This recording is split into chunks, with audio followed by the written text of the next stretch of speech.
What's up, everybody, and welcome to this week's episode of On the Bluff. I am your host, Christian Fowler. No Gabe this week, so we got producer slash co-host this week, and Kenny Stubblefield. Kenny, how you doing, brother? Hey, man, let me ask you a question. Yeah. Is there a new are you at a new place now? I am. What is am. I know it looks like the same wall, but the lighting looks different. Yeah, you know me. I'll always find a wall. That's always the Me and you've been podcasting together now since 2018, and it's always the wall. There's always some white wall that Christian sits in front of. Yeah, wherever I go, this is the third different place now. I'll always find a nice little wall to get up against. But yeah, I moved in last Saturday to a new house in preparation for having a wife in a month. And as you're listening to this, a month and 9 days. So we're getting close. I am moved in, kind of lonely for the next month until we get married and she comes in here. But I was not here last week because we were waiting on internet to get hooked up. We have internet now, so I'm back. I'm back this week. I heard you have like super Wi-Fi. Is that what it's called? Like, do you have some kind of like super Wi-Fi? Do you have the connect? Do you have a Connect? Yeah, we have fiber, North Central fiber. So if you're in North Mississippi, you're aware of North Central. So my father-in-law hooked us up, got the fiber connected, and we're good to go now. Let's go, man. You look crystal clear. You look beautiful. You look happy. You look like you're in a good place, man. Yeah, absolutely. Absolutely. How was the weekend? Anything fun? Anything interesting? Not a single thing, and it was awesome.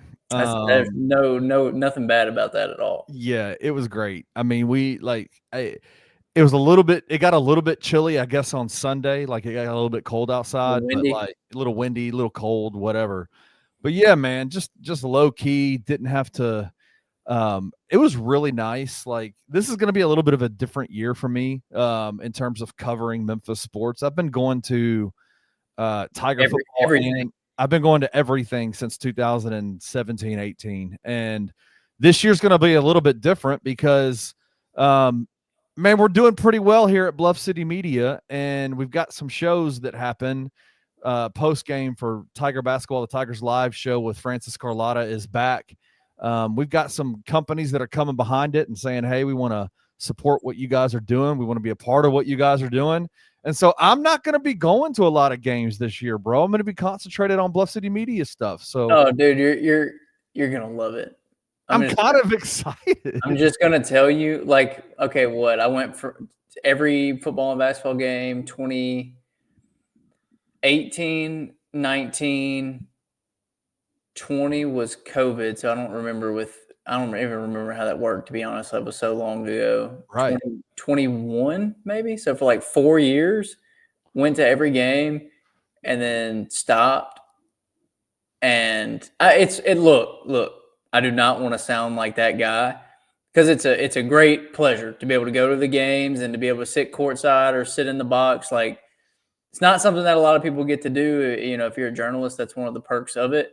Is a lot of fun, but man, not having to do that is also really nice because, and I mean, you're in Carterville, so it's still a decent drive for you to get downtown all the time. But like for me, coming from Olive Branch to downtown, and most of this, I was still in college for most of this, and some of this I was working also. So just to do that, especially basketball's tough. I mean, you know.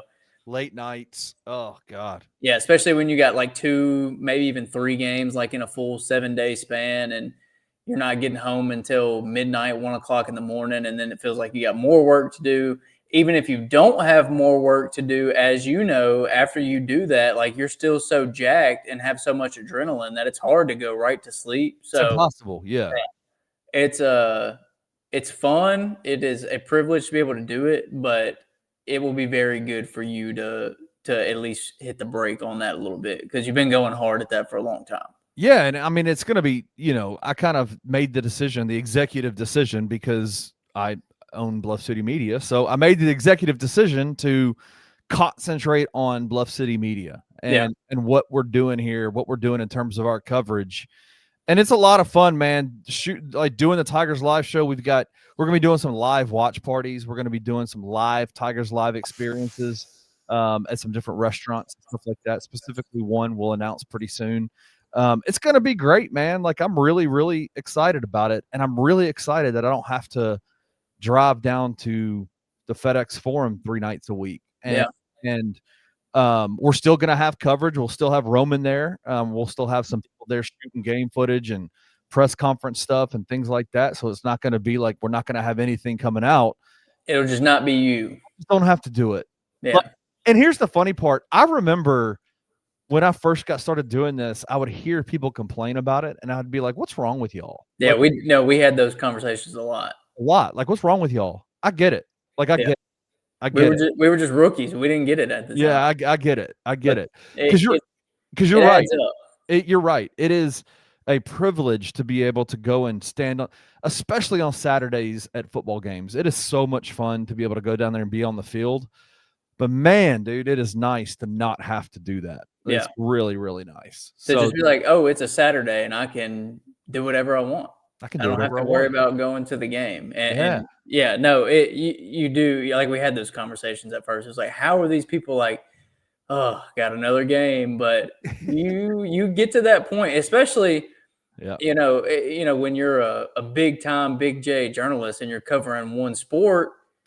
You only have to go to one sport. But you had to cover every sport. Yeah, when you're small time like we were, then you had to cover football and basketball, and you had to go to everything, and that's a little bit of a different story. But this was the season. This was the time in the year where you were just blazed on all ends because you had football and you had basketball. Yeah, when the seasons merge, it's horrible. Like it is literally horrible because, like, a standard week, you'd have like a Saturday football game, a Monday basketball game, a Wednesday basketball game, and then so you're really covering 4 events in a calendar week if they're all at home. Which, I mean, granted, that doesn't happen a ton, but on the weeks when it does fall, football home game, 2 basketball home games, football home game that Saturday, 4 days, 4 out of 7 days are grinds.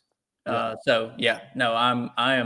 glad that's not my life right now. I'm going to be totally transparent with you. Yeah. So that kind of going back to what my weekend was like, it was a lot of nothing, and it was a lot of fun. Yeah. I enjoyed it.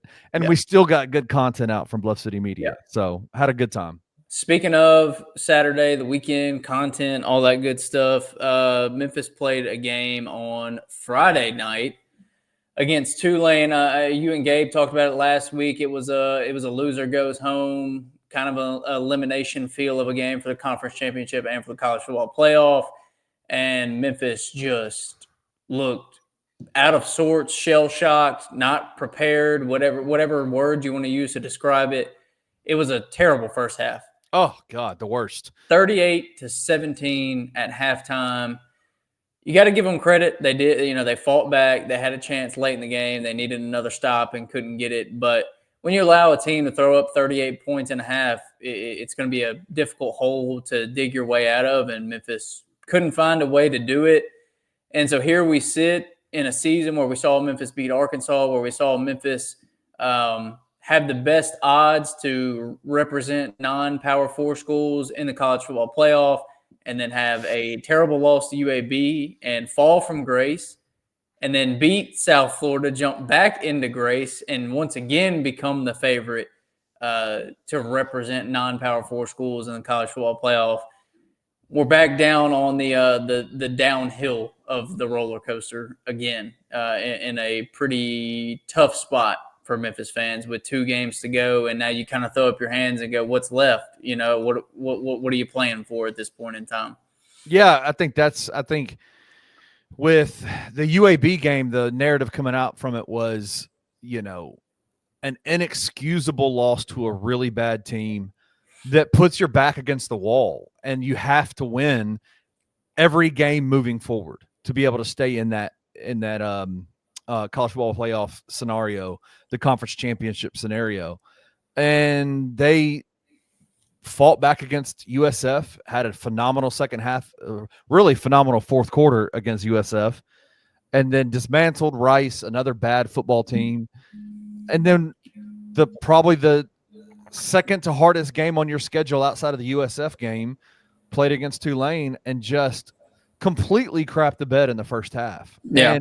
And I think like it was a stunning response, I think, to the what the ramifications were, right? Like what the ramifications were for this Tiger football program, to come out so flat and to come out and you know football way better than I do, to come out unprepared. Do you feel like they were unprepared in that first half, or do you feel like Tulane just exploited Memphis's game plan in the first half? Like, what do you think? Can you diagnose what happened out there? Yeah, I think exactly what happened is what and you guys talked about it last week. Me and Gabe talked about it on his show on Tuesday. Like the key to this game was stop Jake Retzlaff from running the ball. He was Tulane's leading rusher coming into this game. Everything kind of worked off of their running game, especially with him. And Memphis did exactly that. They sold out to stop the run. They did. I'm trying to pull it up here. They allowed 125 rushing yards on 32 attempts at 3.9 a carry. So they did pretty good against the run. It wasn't perfect, but it also, you look at that and you go, okay, that's fine. Jake Retzlaff completed 16 passes for 332 yards, averaged 14.4 yards per attempt. Like that's where they lost this game. They dared Tulane and Jake Retzlaff to beat them through the air, and they answered the bell and did exactly that. Like, I don't know what else you do. Because that was the key, was slowing him down. Retzlaff had not been great through the air, had turned the ball over, and he didn't in this game. Played nearly perfect, had guys running wide open all night, and Memphis just couldn't hang offensively. 35 points and a half is, like I said earlier, just really, really tough to compete with that. Even if your offense is clicking, scoring 35 points and a half is tough. Memphis scored 17. That's not a bad half. It's not a bad half, bro. Not a bad half. You can't be too mad about that. And they got some big plays in there, but it was just overwhelming from Tulane's offense. And then, like I said, just kind of too little, too late. So I don't know if it was unprepared. I think they executed well against the run. They couldn't cover anybody. They couldn't stop Jake Retzlaff. They couldn't get a ton of pressure on him and make him feel uncomfortable. And that was kind of one of the things, right? Don't allow him to run and then get pressure on him, and force him to make mistakes. And he didn't have any interceptions, and he got sacked one time throughout the game. Yeah. So there you go. To me, you didn't get pressure on him, and coverage didn't hold up because you couldn't get back there and couldn't make him uncomfortable. Yeah, and that's the story of the game, right? Like you look at Brendan Lewis and you look at the game that he played, he had a fantastic game. Yeah. 29 of 34, 317 yards passing, 9.3 average, 2 touchdowns, 1 interception. Obviously went out late with that injury. Arrington Maiden came in, ran for a touchdown, ran for 35 yards, led the team in rushing on 5 carries, which I think is another problem that we need to discuss a little bit here. But offensively, the Tigers did well. The Tigers were fine. I think coming out in the third quarter and, not scoring any points, they only gave up 3 to Tulane in that third quarter, but they had to make a run in the fourth quarter like they've done 3 other times this season. Right. Just ran out of time. And they ran out of time. And honestly, in a lot of ways, ran out of I think everything had to go right in that fourth quarter for them to make a comeback. And they shot themselves in the foot way too many times on a couple of those last drives, some false starts, some holding, some penalties that came up. But the story of that game is the first half, right? The story of that game is you put yourself in too deep of a hole to come back from. And that's just super disappointing for a game that mattered so much to both teams. Yeah. To respond the way that the Tigers did. You knew Tulane was going to come out with a vengeance. You knew they were going to come out and go balls to the wall, and it felt like the Tigers just didn't know how to respond to that. Yeah, and I mean with Tulane's offense putting up 35 points in the first half, the way to combat that was get some long drives, keep your Yeah. defense off the field. But when you can't run the ball and you're relying on big plays for your from your passing game, it's hard to control the clock. I mean, and I know these are inflated a little bit because of sack yardages for Brendan Lewis, but what it came down to was 67 rushing yards. Yeah. And you can say, well, that didn't tell the whole story because I think Brendan Lewis, it was like negative 41 yards when you include sack yardage. Okay, well, you can say that, whatever, but they also allowed 6 sacks and 10 tackles for loss in this game. Like the offensive line did not play well. They couldn't run block, couldn't get anything going in the run game. For all intents and purposes, had to abandon the running game because of the score and just the ineffectiveness of it. And then you're in a position where the defense knows you're going to pass, so they can pin their ears back and get after you, and that's what they did. Like I said, to the tune of 6 sacks in this game. So just a rough outing. And one thing I don't understand, and then we can move on. I don't understand how the running game has fallen so far from grace. It was so effective. It was one of the best in the country. And over the last month or so, I was looking at this earlier. We talked about Sutton Smith so much early in the year and what he was able to do. But you look at his last several games. He had the big game against Arkansas. Since then, 7 carries for 26 yards, 10 carries for 34 yards, 5 for 26, 10 for 35, 2 for 0, and 2 for 20. See, that's the problem. It's not even the rushing yards that are the problem to me. It's the lack of carries that are the problem, that have been what I don't understand about what this Tigers offense has done over the last month, right? Yeah. Like they went from being a team that relied heavily on the run, and from both not just Sutton and Greg and Peasant, when they're in the red zone, but Brendan Lewis did that too. And obviously Brendan's injury, his ankle injury, the ongoing situation he had with that, played a role in limiting his ability to get out of the pocket.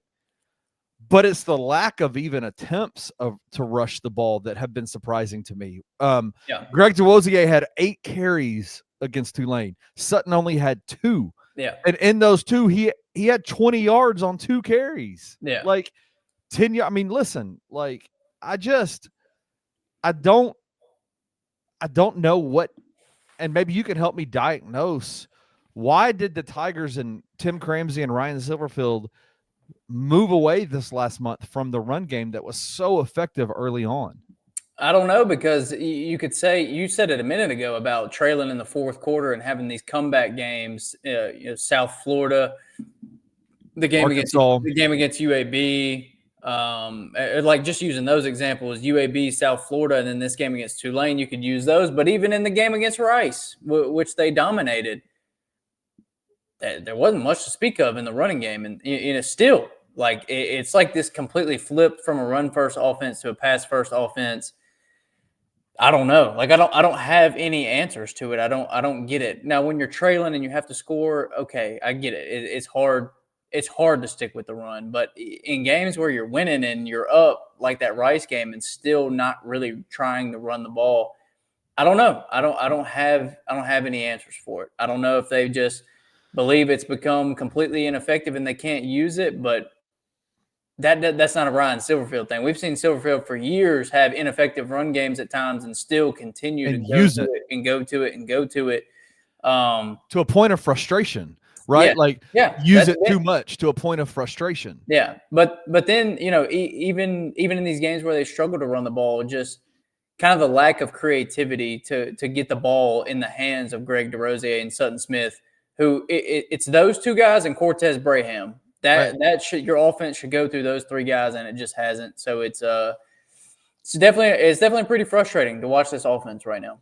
Yeah, it definitely is. Even though Brendan, I'll be honest with you, I didn't know really what to expect out of Brendan Lewis this year. He's vastly exceeded expectations. 100%, right? Like he has been a very pleasant surprise at the quarterback position for the Tigers. Yeah, no, I agree. Yeah, I mean, just his ability to stretch the field, his ability to run the ball, his ability to has done a lot for the Tigers offense this year, and they've been effective in that regard.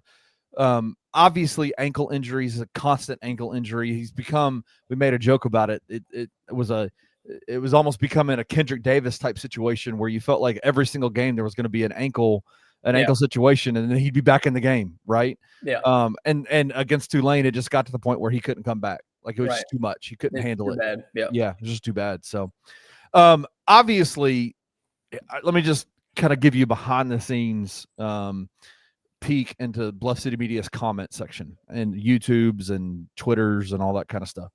Why are you guys not talking about this Memphis Tiger football program since the Tulane loss? And basically that question is being, what they're hinting at is, why are you not asking the question, is Ryan Silverfield the right guy for the job for the University of Memphis? So let's have that conversation. Obviously, Ryan has been at Memphis now, started coaching, became the interim head coach after Mike Norvell left to go to Florida State. He coached the Cotton Bowl against Penn State, got the full-time gig after that season, and has been the head coach. Now, this is his 6th season at the University of Memphis.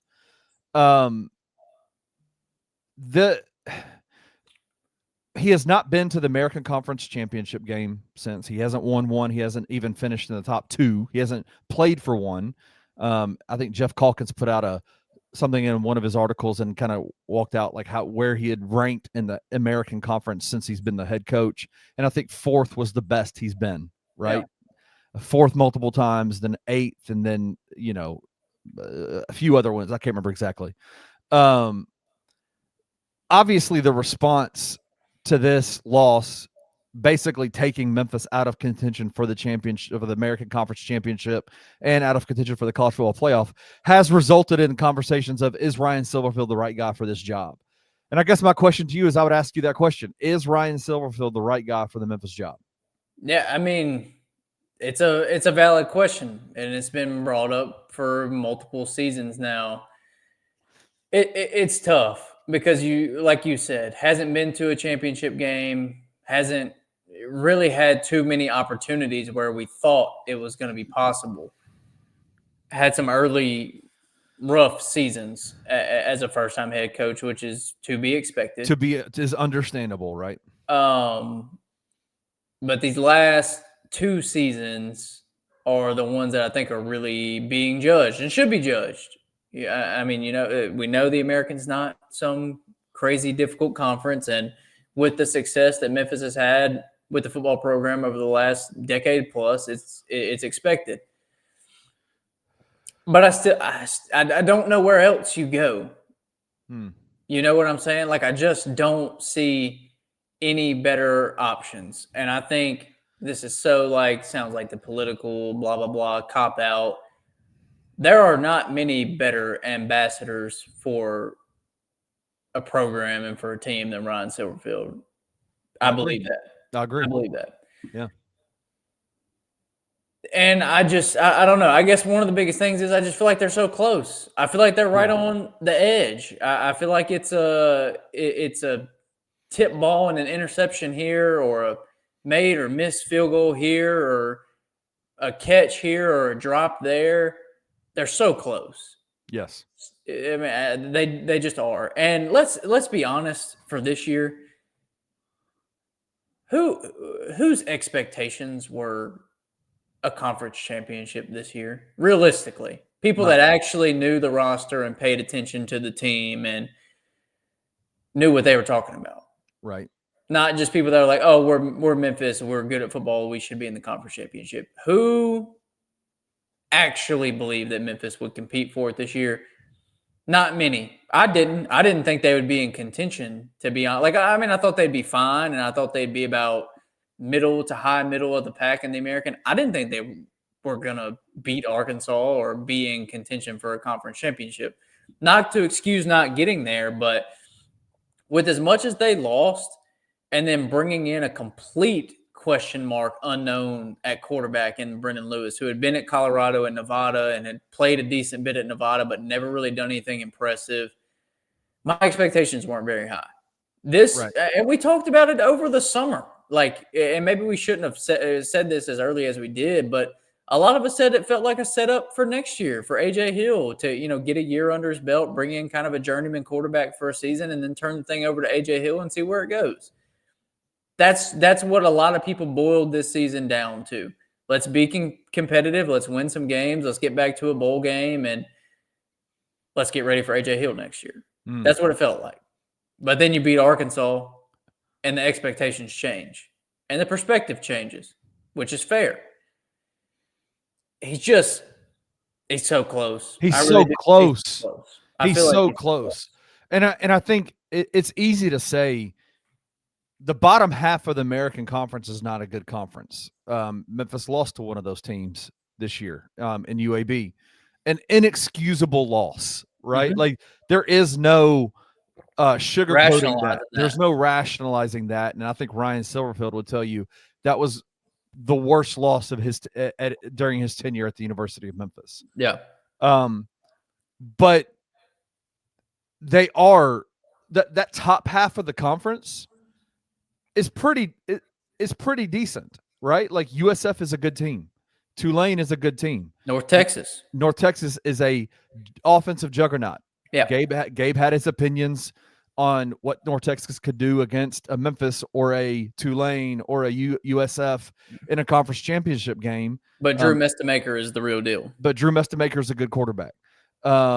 Navy brought back Blake Horvath preseason, the highest rated quarterback in the conference, right? Yeah. Like they top 25 played in, they played in the conference championship and I think was it Army? Did Army win it or did Navy win it? I can't remember exactly.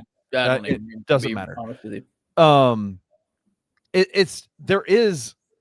Those are good teams, and on certain nights and certain times of the year, those teams can beat anybody, right? Like each of those teams can beat like USF can beat Memphis, Memphis can beat USF, Tulane can beat Memphis, Memphis can beat Tulane. Like it happens. But he is so close, right? Yep. Like I feel like he is so close. And truthfully, I love the idea that Memphis is right there on the edge competitively in the American Conference to win that conference and go to the college football playoffs, number one. And number two, I love that he is the ambassador that he is for the city. I love that he is the ambassador that he is for the program. And truthfully, I love the program that he's built over there at Memphis. I think he is a fantastic program builder. There's going to be some people that hate this. Oh, I know 100%. I know there is. But I'm just speaking I'm speaking what I believe about it. Like I just am at the point where I go, yes, I want the Tigers to win a conference championship, and that is the expectation every single year. I guess maybe, and this is me being real, it hasn't happened in so long that I'm just kind of resigned myself to the fact that, man, sometimes it's going to happen at some point and it won't. Most of the time it's not going to happen. Sometimes it will. Yeah. You know what I'm saying? Yeah.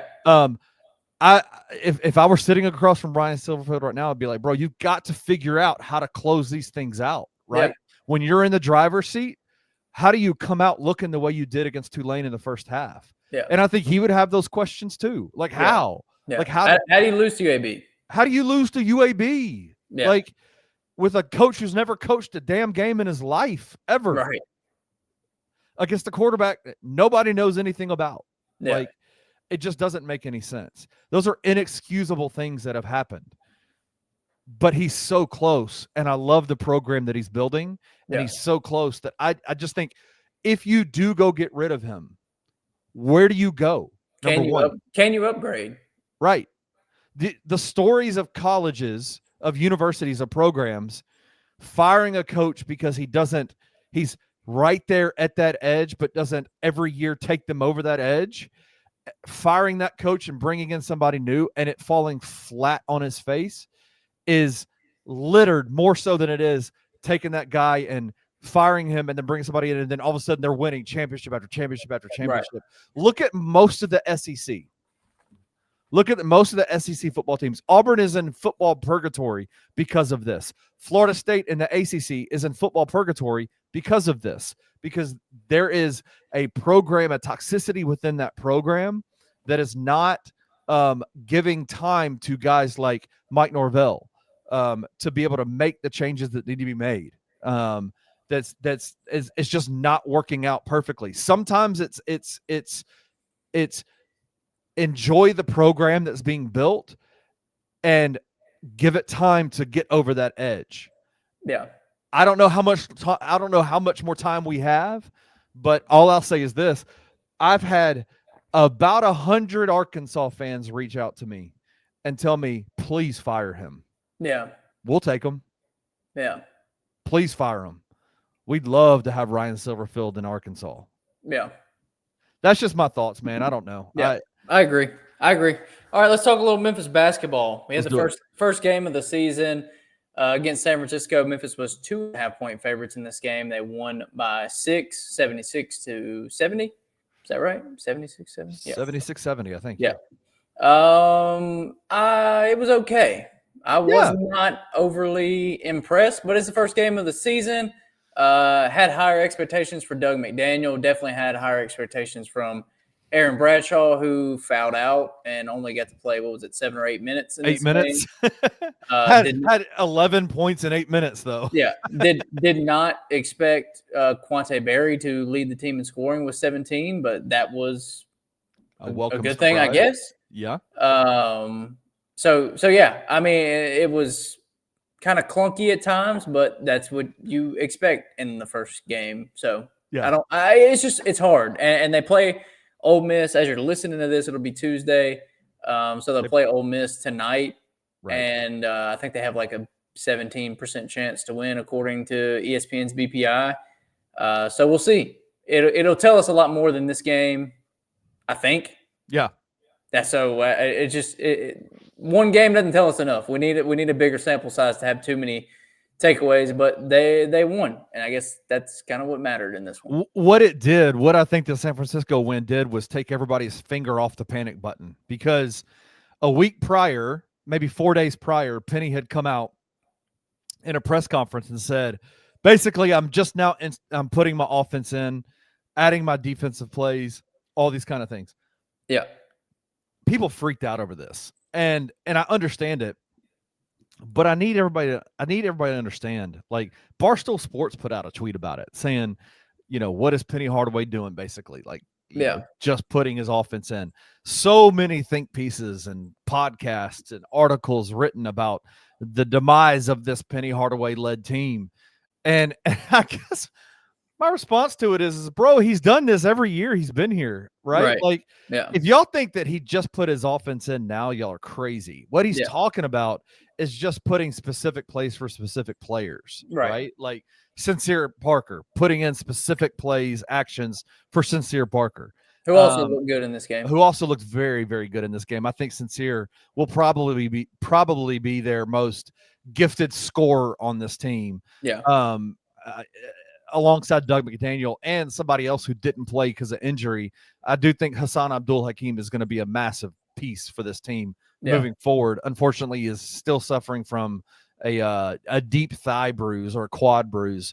But I think what it did was it allowed people to take their fingers off the panic button, because if they had lost this game, obviously people would have been like, oh my God, it's over, right? Like, in classic Memphis Tiger fandom reaction, it would have been, ultimate demise, the ultimate panic button situation. Everybody would have jumped off the ship quickly. Right.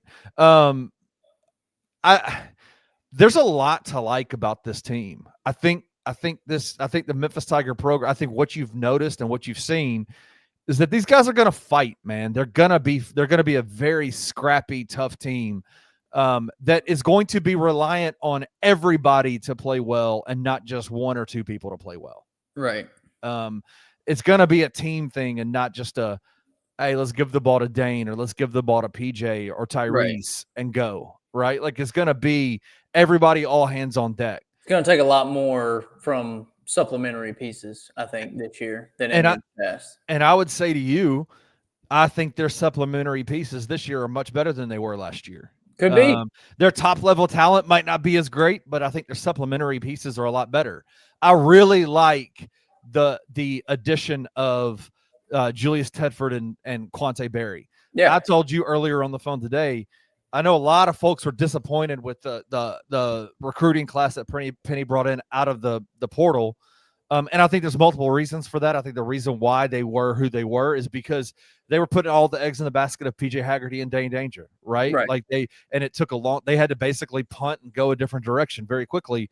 When Penny Hardaway secured a commitment from Quante Berry, my response to that was, man, of all the teams that came in from the AAC, when he playing Temple, I enjoyed watching Quante Berry play over everybody that I saw. I loved his game. I like the way he moves. I like the way he puts force on defenses that guard him. He's just a sneaky, big, quick, athletic guard. Yeah. Who also can shoot, who shot the ball very well in this first game. I think there's a lot of growth that needs to be had that I think Penny has shown over the years that he's able to take his teams on. Like he's able to take them on that path of getting closer and growing and being better as they get later on down the line. I think this non-conference schedule, there might be some bumps along the road. And I think I think tonight might be one of those bumps along the road. Ole Miss is a very difficult place to play when you're at your peak. And right now, Memphis is not at their peak. Yeah. I think they're going to scrap and they're going to fight. I think Ole Miss is probably a better team. But that doesn't mean that the Tigers aren't going to be a good team, going to win the American, and probably go to the NCAA tournament again. Yeah. Well, let's see how it shakes out. Well, I think we'll have a little bit of a better idea of this team next week. But let's take a quick break. Kenny, we got some NFL and some college football to talk after this break in the Hot 3.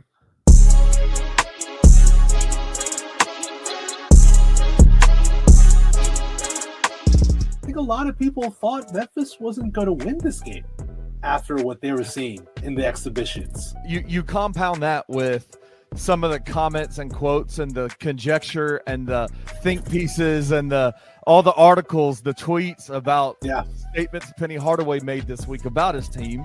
And I would suspect that there was probably a little bit of apprehension, some concerns, some all those different things about what this game was going to look like. And thankfully they're 1-0. You can't win every game of your season if you don't win the first one, so that's not possible. You got to win the first one for that to happen. So the road to an undefeated season, Kenny, is still alive. Tune in to Tigers Live with Francis Carlotta, live after every Memphis Tiger basketball game on the Bluff City Media YouTube channel.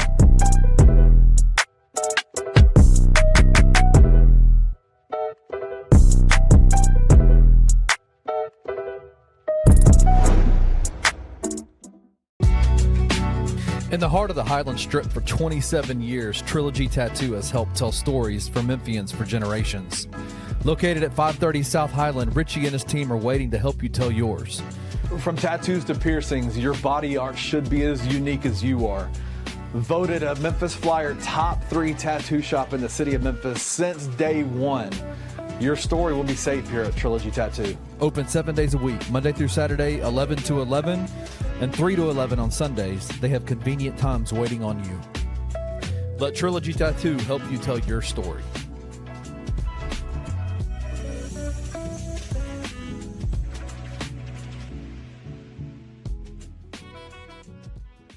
Why aren't there more opinions coming out as far as those two parties need to work this out? Oftentimes, because major national media says something and a talking head may say it, people believe that it's fact.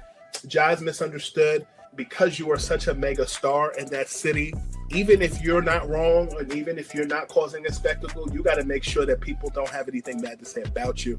And that comes with maturity, that comes with experience, and that comes with age. And Ja's still growing. Look at an NBA locker room. You know how much players, like teammates and coaches, fight all the time? To me, that was a non-issue. But I think because of how Ja responded, I think it was something that was probably a 2 and they made it an 8. Yeah. How much do you think the actual suspension took it from a 2 to an 8? I think it was needed because if you're the star player and you're acting like that, the role player wouldn't act like that. I don't know that Jaron Jackson Jr. would have acted like that. Tune in to the Anthony Sain Show Monday through Fridays at 1 p.m. live on the Bluff City Media YouTube channel.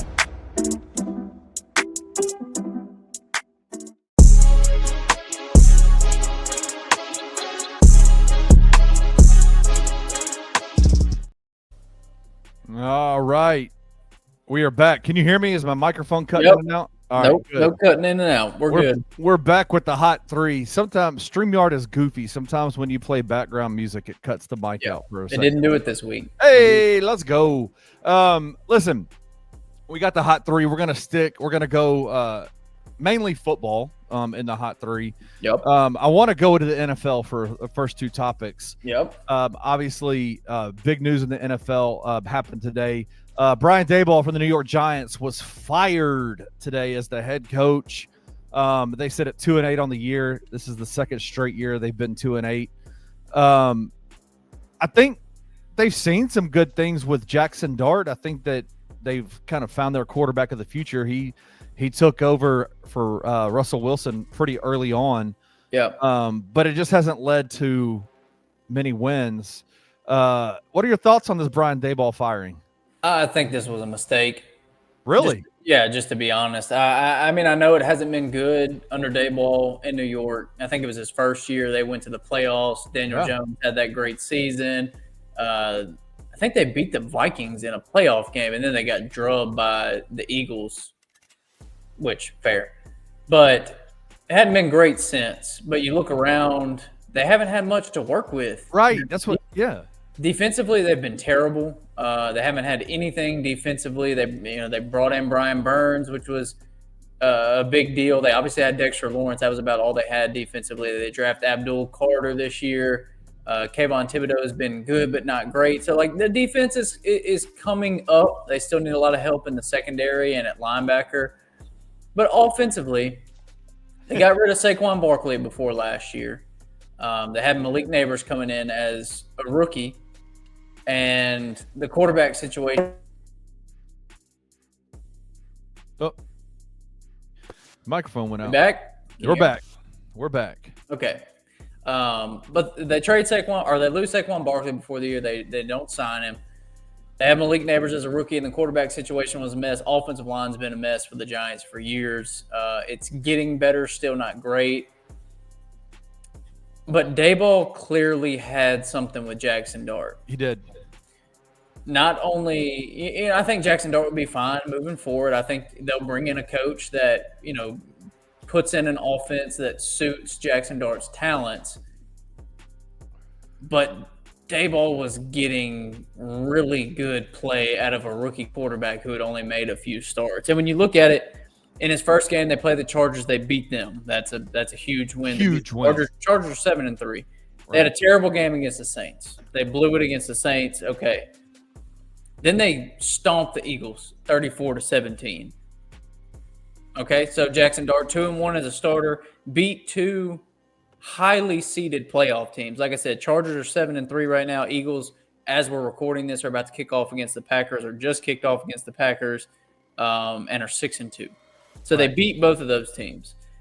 Then they're up 19-3, I think it was, maybe 19-0 against the Broncos in the fourth quarter. They just collapsed. They just completely collapsed. One of the biggest fourth quarter comebacks in NFL history. Broncos come back and beat them. Broncos are 8-2, by the way. Just putting that out there. Then they lose handily to the Eagles, which was kind of expected after the way that they beat them. They're competitive against the 49ers last week, another playoff team. And then they were probably going to beat the Bears this week, who are 6-3 now, until Jackson Dart got knocked out with a concussion, and then Chicago scored back-to-back touchdowns. I just don't get it. I think if they were going to get rid of him, it should have been last year. Right. It should have been after last season, not right now. Right. Not only is he rolling with a rookie quarterback right now, he lost a starting running back to a broken ankle in Cam Scatterbo. He lost his starting receiver. I think it was in that first game or the second game that Jackson Dart played, Malik Neighbors scores ACL. So what do you want? He's handcuffed right now, but still being productive. The offenses look good. Defense just needs more pieces. I don't know. I don't like it. I think the Giants have a really interesting core when you look at next year with Andrew Thomas at left tackle, with Jackson Dart, with Cam Scatterbo coming back, with Malik Neighbors coming back, with the defensive line that I mentioned earlier. I think they need a few more pieces, secondary, linebacker, another offensive lineman, another receiving weapon, but they're close to being a really good team, and I think Daboll had them going in the right direction. So I think it's a bad deal. I think if anybody should have gotten fired, it should have been Joe Schoen, the general manager, not Brian Daboll. And see, that's the weird part is Joe Schoen he's leading the coaching search moving forward. The ownership has come out and said he's a part of the plans moving forward. Yeah. It makes very little sense that you handcuff Brian Daboll the way that Joe Schoen did, right? Maybe under the advisement of the owners in terms of how much they wanted to spend. But what is he supposed to do? He's got a bunch of rookies on this team right now. Cam Scatterbo and Jackson Dart played a major role in their offense. I have a question about Cam Scatterbo. Is he for real?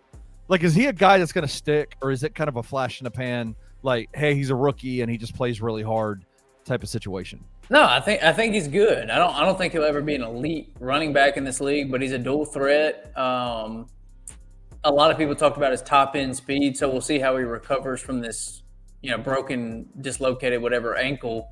How does that affect the speed even more? Is he fine? Oh, he'll be fine. Yeah, but I think he's good. I think he'll be a really solid running back for the lifespan of a running back. I don't think he'll be a transcendent generational type player that is playing at like an elite MVP top 5 running back level. But I think he's a very good running back. I think he brings more. I mean, they have Tyrone Tracy and Devin Singletary right now kind of splitting the workload. I think he brings more than both of those guys and is a really solid, capable starting NFL running back. I kind of put him up there with like a Rio Dowdle. Like, he's not a superstar. He's not a perennial Pro Bowler, but he's a really good running back that can be effective. And I think that's kind of what he is.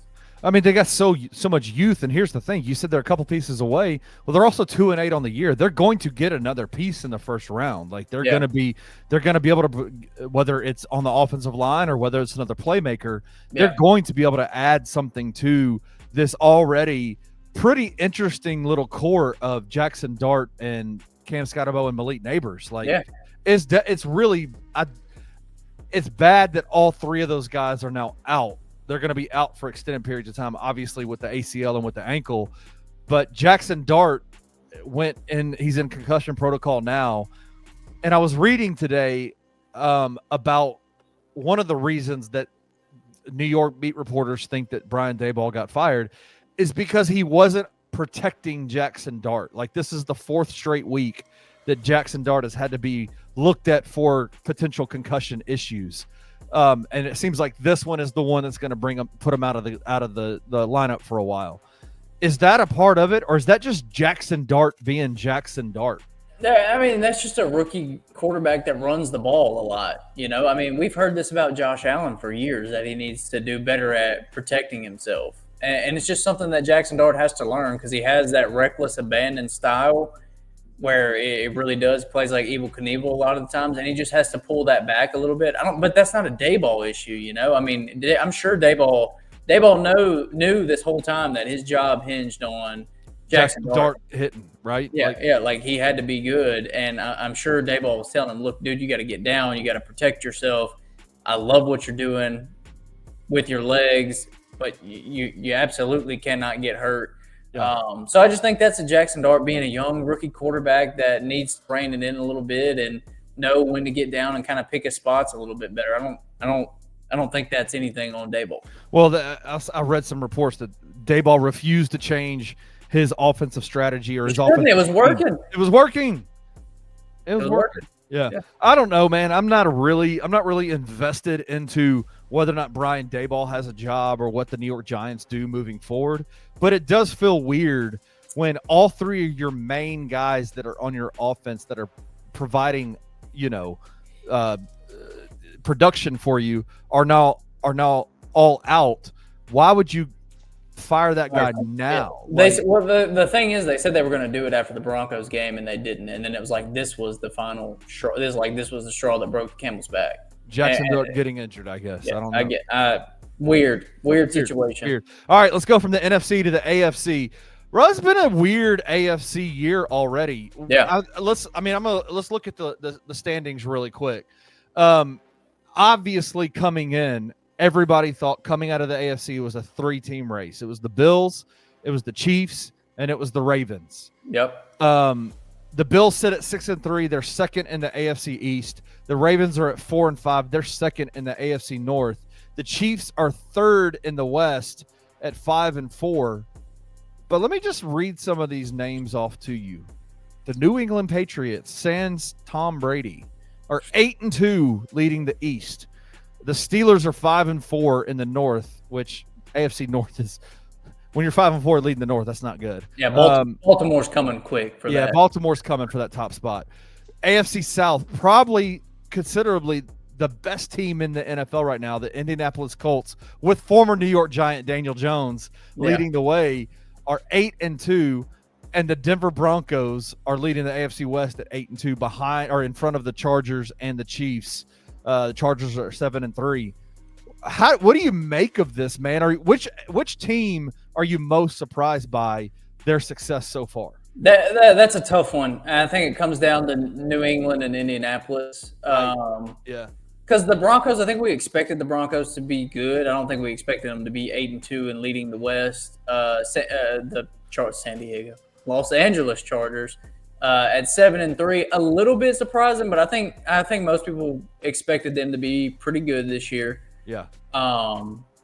So it really, to me, it comes down to Indy and New England, and they're really equally as surprising.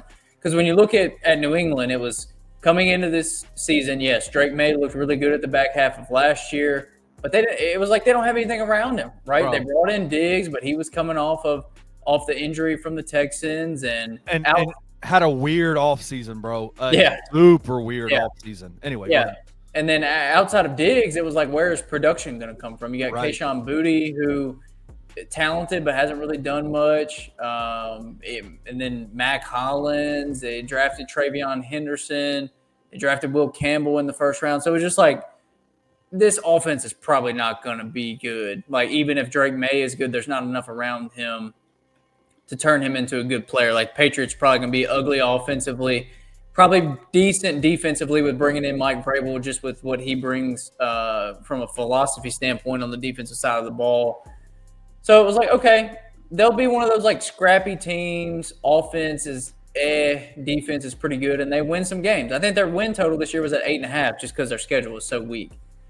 But they said 8-2, and it's been because this offense is incredible and the run defense is really good. And Drake May is an MVP candidate right now. He's leading the MVP candidate. Like, he is in the lead right now. Yeah, I mean he's been incredible. He's been awesome. He's had a great season, and they're sitting at 8-2 with the easiest schedule in the NFL remaining.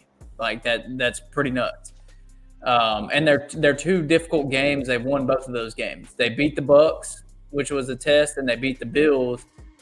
I think it was in Buffalo, which was their first test of the season, first big test of the season. On the flip side, Indianapolis, we thought they were a dumpster fire, right? Anthony Richardson. Bro. Who knows? Like, it was like, okay, they brought in Daniel Jones. Is he going to beat out Anthony Richardson? If he beats out Anthony Richardson, then Anthony Richardson's What does that say about Anthony Richardson? Right. That's where we're all standing. And it was like, they've got some like, we knew Jonathan Taylor was really good. Yeah. We knew the offensive line was good. Michael Pittman, we were like, okay, Michael Pittman's solid. Josh Downs, okay. See what Tyler Warren does at tight end. But no one expected them to be very good offensively. And they've just been a juggernaut because they lean on Jonathan Taylor. The game planning from Shane Steichen's been incredible. It just always feels like they've got a big play waiting, whether it's Pittman or Josh Downs or Alec Pierce, who's really come on in the last couple of weeks.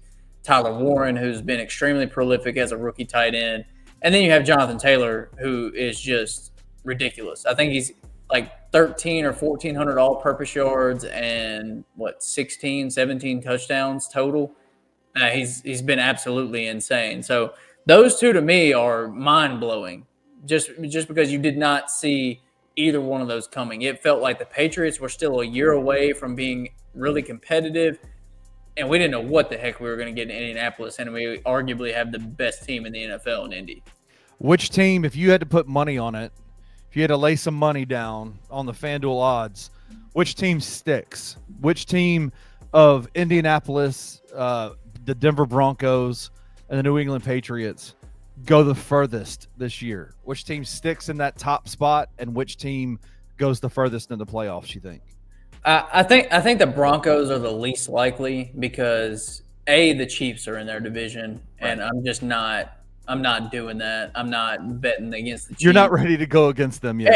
And you look at the Broncos, who they've beat, it is ugly. They haven't beat anybody, and they've won ugly. We talked about the comeback against the Giants earlier. They had a slop fest, disgusting, ugly game with the Raiders on Thursday Night Football last week. Like, they really have not been impressive. They have not had a lot of impressive wins on their schedule. But for me, it's like, who goes the furthest? And this is where it gets tricky because you want to say quarterback play. And Drake May, I would say, is the more trustworthy quarterback.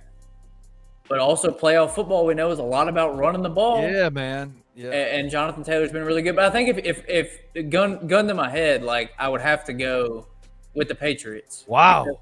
Because they have the better quarterback. True. Drake May is dealing. But Daniel Jones has been good for the He's been good. He's been good. But the last couple of weeks, we've seen him get rattled. We've seen him turn the ball over. We've seen teams get pressure on him. I think Atlanta sacked him 6 or 7 times on Sunday morning in Germany. I just think he's more prone to blow up than Drake May. I like the Colts as a team better. I think they're a better overall team.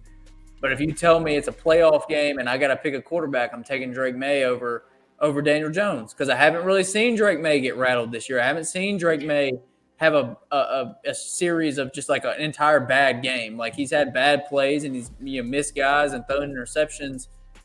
But for a full game, you haven't seen Drake May just look terrible. So I want to go Indy because I'm a big fan of Indy. I've loved watching them this year. I love what Jonathan Taylor is doing. I love the running game in the playoffs. But if you stop Jonathan Taylor, you beat them. And with Drake May, it's not the same. So it's tight. That's a really close one, but I think I would take the Patriots to go the furthest out of those 3 teams. Wow, that's crazy. I was watching the New England Patriots game on Sunday, and the broadcast team put up a graphic, and the caveat was they said they basically made a joke of the production team told us to do this. We're not making the comparison, but the numbers for Drake May in his first 2 seasons as the full-time quarterback for his team compared to the numbers for Tom Brady in his first 2 seasons as the quarterback for the New England Patriots. Yeah, well, I bet his stats are a lot better. Drake May is washing him. Yeah, Brady wasn't a big stats guy early in his career. He was game manager, let the best defense in the league play. Yeah. It's interesting, though. All right, let's get to the last topic. Topic number 3. It's a big SEC weekend, and the reason why it's a big weekend is because it feels like over the last couple of weeks, the playoff contenders and the pretenders have kind of fleshed itself out a little bit, right? Yeah. It feels like we know that Georgia is going to be there, and Alabama's going to be there. Well, the teams that have been there, like in their way a little bit, that have been in that conversation in the SEC have been Oklahoma and have been Texas. Texas obviously started off the year number 1. Storming back, though. Now they're number 11 in the nation, 7-2 on the year. They're playing Georgia in Georgia on Saturday, and Oklahoma is heading to Tuscaloosa to play Alabama. The 12th ranked Oklahoma Sooners versus the 4th ranked Alabama Crimson Tide. It feels like those 2 games are games that it's like, is this going to solidify who the actual contenders are in Georgia and Alabama, or is it going to be Texas? Are we going to muddy the waters again? Yeah. Right? Yeah. No, I couldn't agree more because we feel like Bama and Georgia are the class of the SEC once again, but this weekend could throw a big wrench into things. Because like you said, Texas started off the season as number 1. We kind of forgot about them for a little while. A little bit we did, didn't we? Yeah. Yeah, and just let it go. Okay, this is not the year. Arch Manning's not ready. This team's not that good. they've come storming back, number 11 in the country, and they've got an opportunity this weekend to prove themselves and to kind of put themselves back in that conversation, or Georgia can continue to separate themselves and it looked like, they're one of those surefire playoff teams again. And then for Oklahoma, John Mateer gets injured early in the season. It looks like, this thing could go sideways. They have a playoff eliminator with Tennessee. They win that game. And now you go, okay, Oklahoma, are they for real? Can they knock off Alabama and cement themselves and put Alabama kind of in a limbo of, are they a playoff team or not? So it should be a really fun weekend. There's not a ton of big ranked matchups this weekend, but those two SEC games I think tell us a lot. They're either going to clear things up or it's really going to muddy the waters even more. So I think it's extremely interesting to see which way that goes. All right, right now, if you look at the FanDuel odds for both of those games, Alabama is a 5.5-point favorite at home against Oklahoma, and Georgia is a 6.5-point favorite against Texas in Georgia. Is there any way that you would put any money on any one of those as an upset? Would you take any of those upsets? Like, would you take Texas or would you take Oklahoma? I wouldn't take either one on the money line.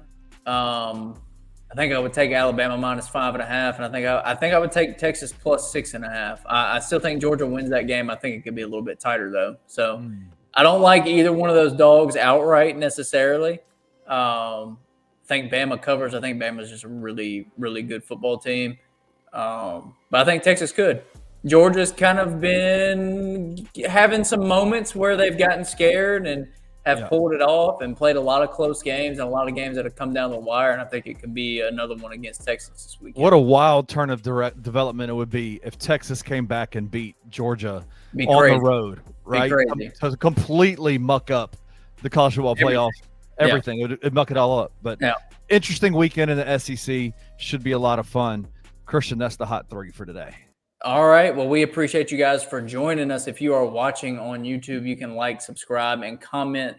If you are listening via podcast, whether that's Apple, Spotify, or any other podcast platform, you can do the same there. Once again, we appreciate you guys for joining us, and we will see you back here next week. Thank you for listening to On the Bluff.